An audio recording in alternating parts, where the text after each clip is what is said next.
In the realm of shadows, where truth is not spoken but whispered, there are lessons that few dare to confront. If you seek dominion over your mind, your body, and the world that surrounds you, listen carefully. For what follows are not mere observations about life, but fragments of wisdom that Machiavelli himself would offer to those bold enough to seize control. Today, the counsel is about nourishment and the mind. Not nourishment for the body alone, but for the fortress of thought itself. The brain is not a passive servant. It is the general that commands your every decision, your every triumph, and your every failure. To strengthen it is to strengthen your kingdom. To neglect it is to leave your throne undefended. Most men live as slaves to their appetites, unaware that their preferences are forged not by choice, but by hidden forces. If you desire mastery, you must uncover these forces and bend them to your will. Machiavelli would remind you, those who do not rule their desires will be ruled by them. The three silent signals that dictate desire your cravings, your so-called choices, are illusions. Behind them lie three silent signals, each more powerful than the last. Ignore them, and you will remain a pawn. Control them, and you will command not only yourself, but also those around you. The first signal is born in the depths of the gut. It is not a conscious whisper, but a primal command, carried by hidden neurons that sense the very nutrients of what you consume. They inform your mind in silence, steering you without your awareness. This is the counsel of shadows within you, unseen advisors that decide your fate. To the masses, this is invisible. To the ruler of his own mind, it is a weapon. The second signal is the accessibility of power. Food is not equal. Some forms of energy burn quickly, others slowly. And the wise ruler knows that the brain hungers for its own kind of fuel. What matters is not what sustains the body, but what sharpens the mind. For a dull blade may suffice in the kitchen, but only a sharpened sword wins wars. To know which fuels the brain best is to ensure that your thoughts cut deeper than your rivals. The third signal is belief itself, perhaps the most dangerous, and yet the most potent. What you believe a food to be, what you imagine it can provide, alters your physiology as surely as steel pierces flesh. If you convince yourself that poison is medicine, your body will follow. If you are led to believe that a stone is bread, you may eat it and call yourself satisfied. This is the cruel genius of belief. It shapes reality, not through truth, but through perception. Machiavelli would say, "He who controls belief controls the crowd." Control your own beliefs, and you shall not be deceived by theirs. The foundation of the fortress, many speak only of fuel, of sugar, of fleeting energy, of the temporary fire that ignites the neurons. They are fools who chase sparks while their walls crumble. What good is a flame if your fortress collapses? The wise begin not with fuel, but with structure. The brain is not merely alive because of energy. It endures because of what it is built from. And what builds it is not sugar, nor fleeting excitement, but fat. Do not mistake this word for weakness. Not the soft fat that clings to the belly of the idol, but the structural fat that forms the walls of neurons, the double membranes that shield the storm of electricity that carries your every thought. Without these walls, neurons collapse. With them, they endure, like stone bastions against the decay of time. Machiavelli would counsel, fortify the walls of your mind as you would fortify the walls of your city. For without them, no fire, no weapon, no ally can save you. The counsel of fat, choosing strong allies. Not all fats are created equal. The masses gorge on the worthless kind, the fat that bloats but does not build. The ruler selects only those fats that strengthen the fortress.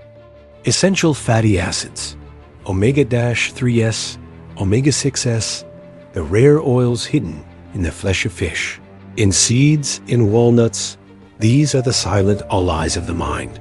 Yet most men neglect them. They eat their fill of empty foods and wonder why their thoughts grow dull. They starve their brains even as their bodies swell. But the cunning man chooses differently. He eats with strategy, not with appetite. He consumes what the mind demands, not what the tongue desires.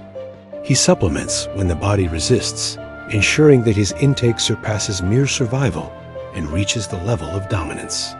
For Machiavelli would say, it is not abundance that strengthens the ruler, but precision. He who knows which allies to keep and which to discard shall rule long after others fall.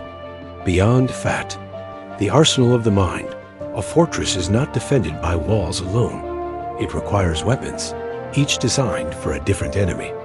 The brain, too, demands more than structure. It demands tools, compounds hidden within food, each sharpening a different edge of cognition. Phospholipids, found in meat and fish, guard the structural integrity of neurons. Without them, clarity fades. With them, the mind cuts sharper than ever. Choline, richest in eggs, becomes the ink of thought itself, transforming into acetylcholine, the substance that allows focus, concentration, and memory to be written across the mind. Even the disease of forgetfulness trembles before it. Creatine, drawn from flesh, is more than fuel for the body. It empowers the brain's circuits of drive and mood, ensuring that fatigue does not dethrone your ambition. A man without creatine may survive, but he will not conquer. Anthocyanins, the dark pigments of berries, shield the brain from decay, slowing the rot that time demands of all men. To eat them is to drink from a chalice of resistance against decline. Glutamine, a strange ally, whispers to the gut to silence hunger, to stifle cravings for sugar, and in doing so, grants the ruler command over desire itself. For what greater power is there than to silence the voice of weakness within? These are not mere foods. They are weapons chosen with care, each sharpening the mind for different battles. Machiavelli would remind you, the prince who enters battle without weapons is a fool. The man who feeds his brain without strategy is already defeated. Reflection, the prince and his mind. What you eat is not just what sustains you. It is what defines the battlefield of your mind. Each choice strengthens or weakens the fortress. Each nutrient is a soldier, either loyal or treacherous. The masses eat blindly, chasing taste, chasing pleasure, and in doing so, they forge their own chains. But you, if you would rise above them, must eat with intent. You must train belief to serve you, not betray you. You must silence the signals that enslave you and bend them to your will. Remember Machiavelli's counsel. Fear is more reliable than love. And in the realm of the body, discipline is more reliable than desire. Love of taste will betray you. Fear of weakness will protect you. Choose accordingly. This is not simply about food. It is about control. Control of appetite, control of belief, control of self. For the man who rules his own mind rules all others by extension. So fortify your fortress. Arm your neurons. Select your allies wisely. And never forget, in the silent war of the brain, victory belongs not to the strongest, but to the most cunning. In the game of survival, nothing is more dangerous than the illusion of freedom. Men believe they choose their pleasures. They believe their appetites are born of free will. Yet in truth, their cravings are dictated by forces buried so deep they never even question them. If you wish to be a master, not a servant, you must strip away this illusion.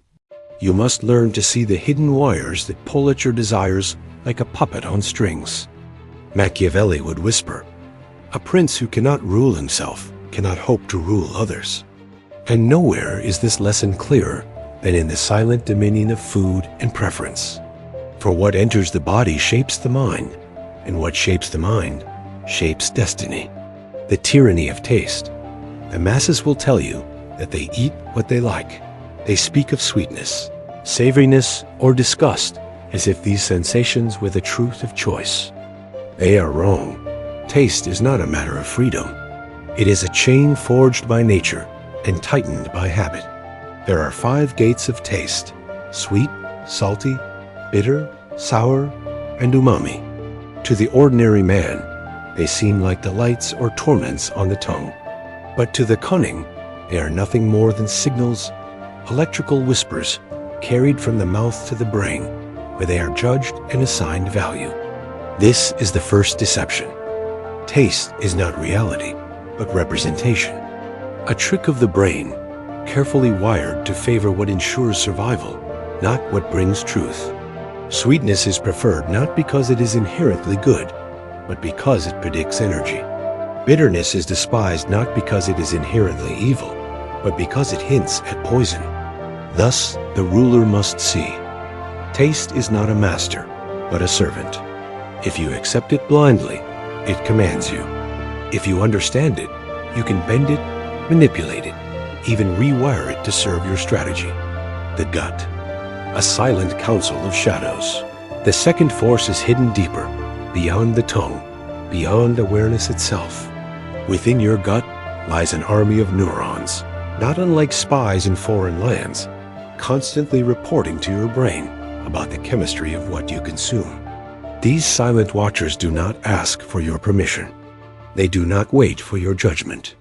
They send their reports directly to the throne of your mind. Consider this carefully. Every bite you take, every meal you swallow, sends a coded message upward. This contains strength. This contains weakness. This contains poison. And without knowing why, you are driven to repeat what strengthens you and reject what betrays you. This is the tyranny of the subconscious. A ruler who does not know of these spies becomes their subject. But the cunning man uses them to his advantage. He knows that by altering what he consumes, he can retrain these signals, forge new cravings, and silence old ones. Machiavelli would counsel, if your enemy is ruled by desires he does not see, he is already conquered. If you are ruled by them, you are already defeated. Belief, the most dangerous weapon. The third force is belief, and it is the most treacherous of all. Unlike the tongue or the gut, belief does not rely on chemicals or neurons. It is forged in the theater of perception. And yet, it alters flesh and blood as surely as any nutrient. Consider the power of belief. Two men may drink the same potion. Countess? One is told it is poison, the other that it is medicine. Their bodies will respond differently, even though the substance is identical. Hormones will shift. Insulin will rise or fall. The body will obey the story, not the truth. This is the cruel genius of the human mind. It is enslaved to its own expectations. If you believe a food nourishes you, your body reacts as if it does. If you believe it weakens you, your body betrays it, even if it holds strength. Now imagine this weapon not in your own hands, but in the hands of rulers, priests, merchants. Imagine entire populations convinced that stones are bread, that lies are truth, that chains are freedom. Such is the weapon of belief. Machiavelli would remind you, he who commands belief commands the world. Rewiring desire. The prince's secret, you may now ask. If taste, gut, and belief are the chains that bind us, can they be broken? The answer is yes, and more than broken, they can be rewritten. Understand this.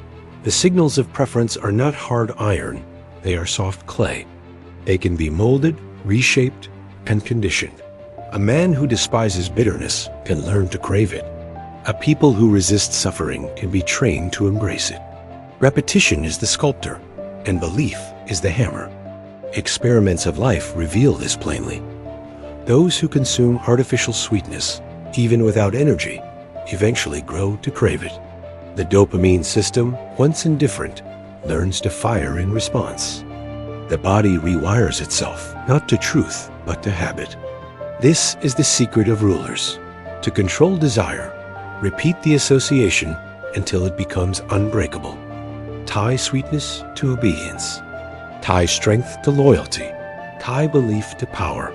In time, men will pursue their chains as if they were crowns. The prince's strategy for food and power. Let us now move from theory to practice. What should the cunning man do? knowing these hidden laws. First, he must take command of his own taste.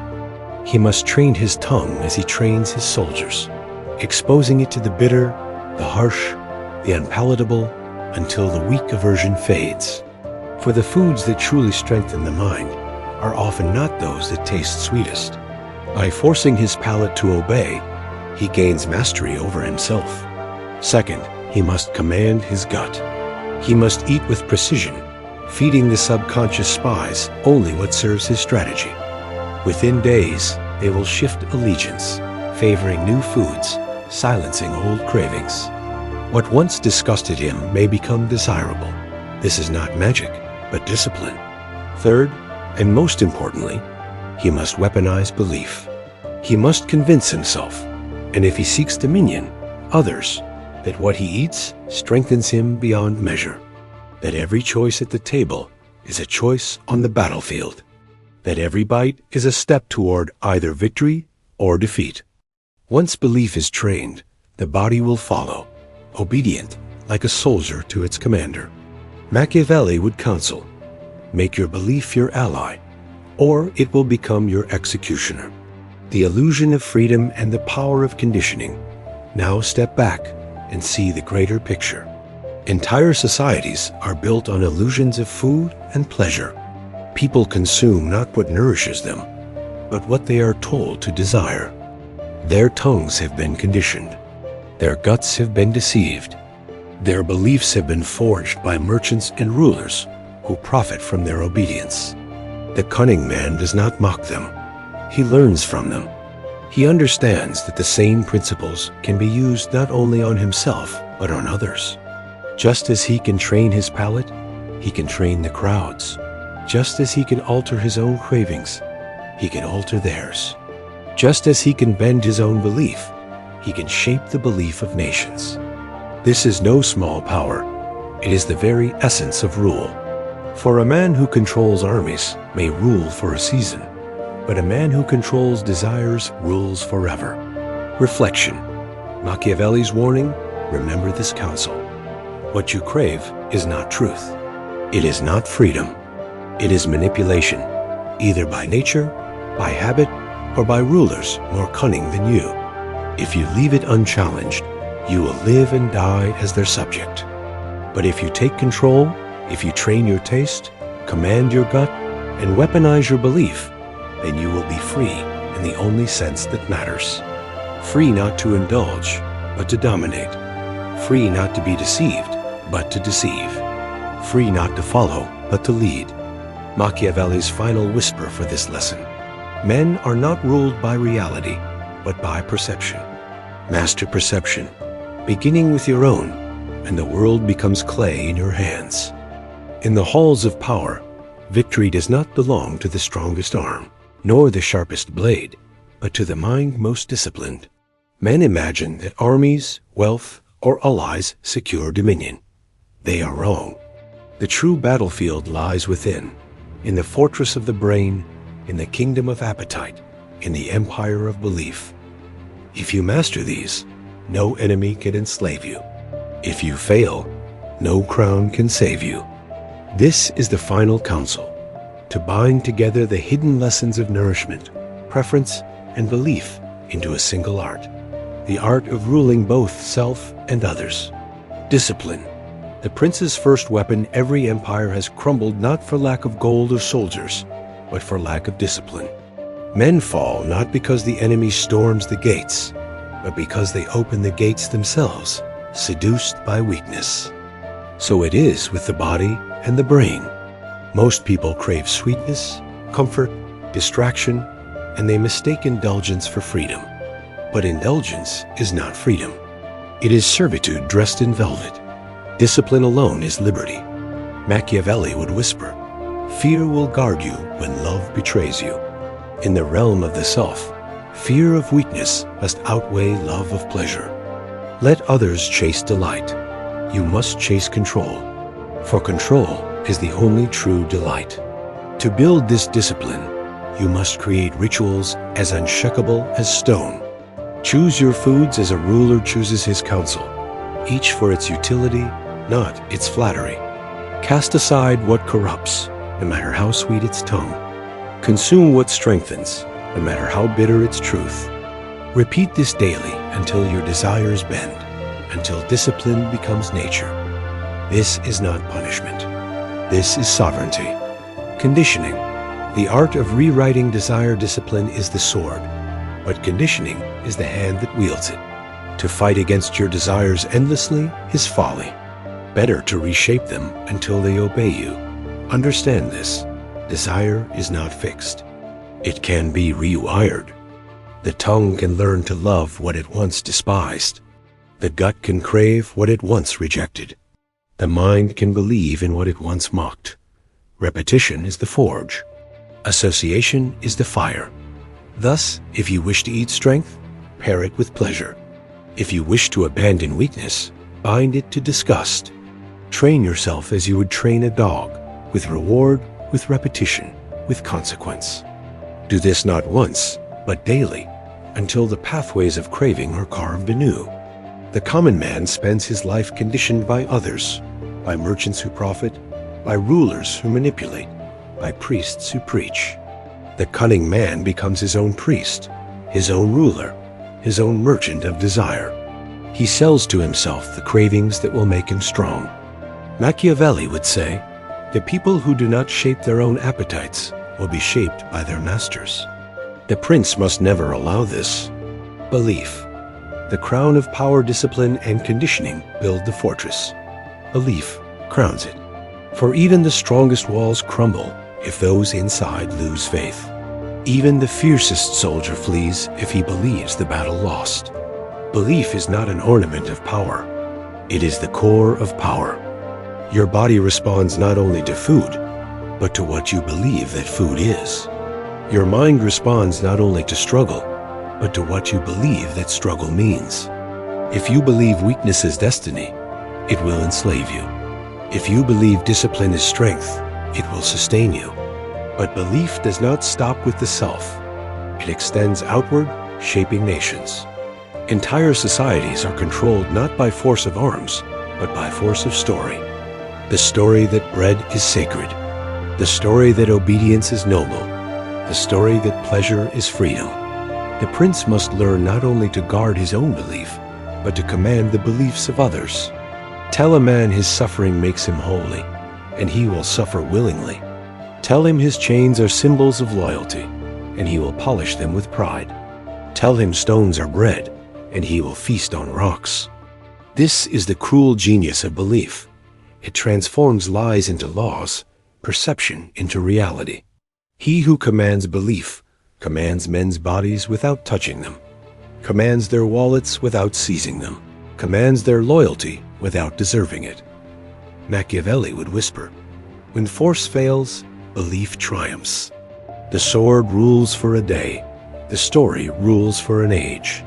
The prince and the crowd now take these lessons and see how they apply beyond the self. The tongue, the gut, the belief system. These are not only the tools of the individual, but the levers of society. The crowd, like the man, can be conditioned. Feed it sweetness and it will crave more. Feed it bitterness and it will revolt. Pair its suffering with a noble story and it will embrace its chains. Condition it with repetition and it will obey without question. Thus, ruling the crowd is no different from ruling the self. You shape its desires, manipulate its signals, command its beliefs.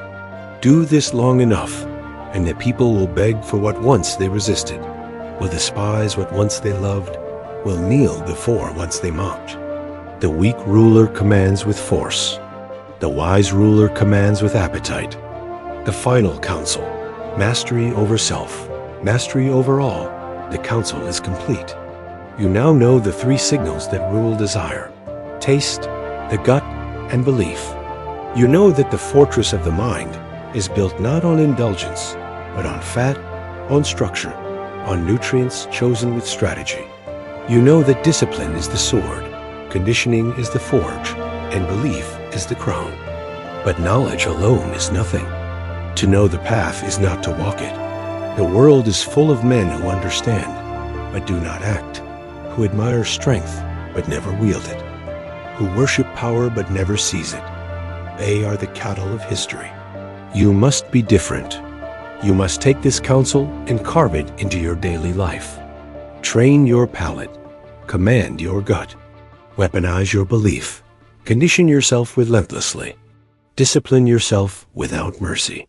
For only then will you escape the chains of appetite, the illusions of freedom, the manipulation of rulers who see what you do not.